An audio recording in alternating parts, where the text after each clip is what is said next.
이번엔 글로벌 특파원 리포트의 시간입니다. 정인설 워싱턴 특파원 연결합니다. 자, 밤사이 고용 지표들이 많이 발표됐고요. 그리고 애플의 실적까지 나왔죠. 정말 어마어마한 수치들이 공개됐는데, 자, 우선 주요 기업 실적과 같이 정리해 주시죠. 네, 일단 이날 모더나 실적을 발표했습니다. 팬데믹 이후 백신 수요가 급감해서 어려움을 계속 겪고 있는데요. 모더나는 코로나19 백신 이후 호흡기 바이러스 백신에 대한 승인을 지금 기다리고 있습니다.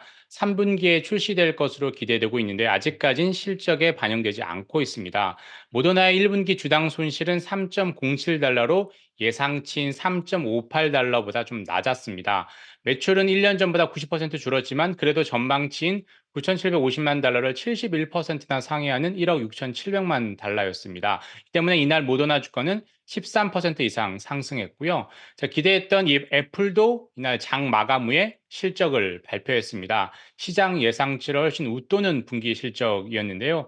매출은 예상치인 901억 달러를 넘어서 907억 5천만 달러였고요. 주당 순이익도 전망치인 1.5달러를 상회하는 1.53달러를 기록했습니다. 이 때문에 애플 주가는 시간의 거래에서 6% 이상 상승하는 흐름을 보이고 있습니다. 하지만 1년 전과 비교하면 얘기는 좀 달라집니다. 애플 매출은 1년 전보다 4.3% 감소했습니다. 아이폰 판매량이 10% 이상 줄었기 때문인데요. 순이익도 1년 전보다는 2.2% 감소한 236억 달러였습니다. 다만 중국 매출은 시장 예상보다는 나았습니다. 이번 분기에 중국 매출은 1년 전보다 8% 감소했지만 시장 전망치보다는 16% 이상 웃돌았습니다.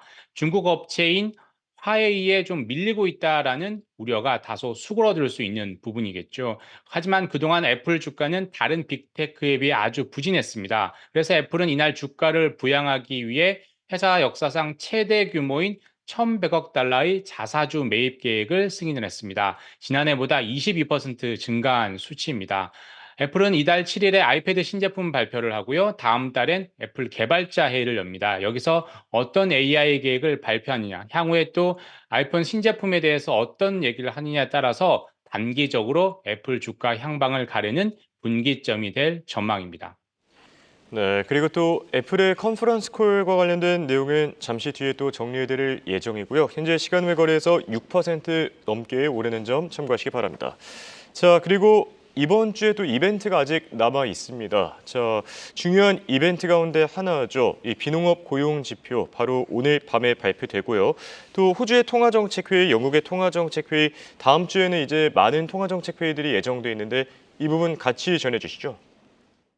네, 그렇습니다. 이번 주 금요일에 일단 신규 일자리 수, 그리고 노동시장의 임금 상승률, 평균 상승률 등을 주시해서 봐야 될 것 같고요. 이런 빅 이벤트들이 끝난 다음 주에는 일단 큰 이벤트는 없습니다. FOMC 이후에 블랙아웃 기간이 끝난 연준 인사들의 공개 발언이 이어질 예정인데요. 여기서 이번에 있었던 FOMC 분위기를 좀 읽을 수가 있겠죠. 파월 의장은 크게 세 가지를 얘기했습니다. 정리를 하면 금리 인하를 하려면 더 기다려야 한다. 금리 인상 가능성은 희박하다. 그리고 스태그플레이션 우려는 없다 정도로 정리할 수 있는데요. 다른 연준 인사들은 파월 의장과 같은 견해를 가지고 있을지 아니면 다소 온도 차이가 날지를 확인해 볼 수 있을 것 같고요. 그리고 중요한 건 올해 금리를 몇 회 인하할 것이냐입니다. FOMC 이전만 해도 금리 선물 시장에선 12월에 올해 처음으로 금리를 인하할 것으로 봤는데 FOMC 직후엔 그 금리 인하 시기가 11월로 바뀌었다가 오늘은 다시 9월로 앞당겨졌습니다. 그러나 투자은행별로는 올해 금리 인하 횟수의 전망치가 판이하게 다릅니다. 가장 비둘기파적인 전망을 하고 있는 곳이 시티인데요. 시티는 7월에 처음 금리를 내려서 연간 4회 금리를 인하할 것으로 아직 전망을 하고 있고요.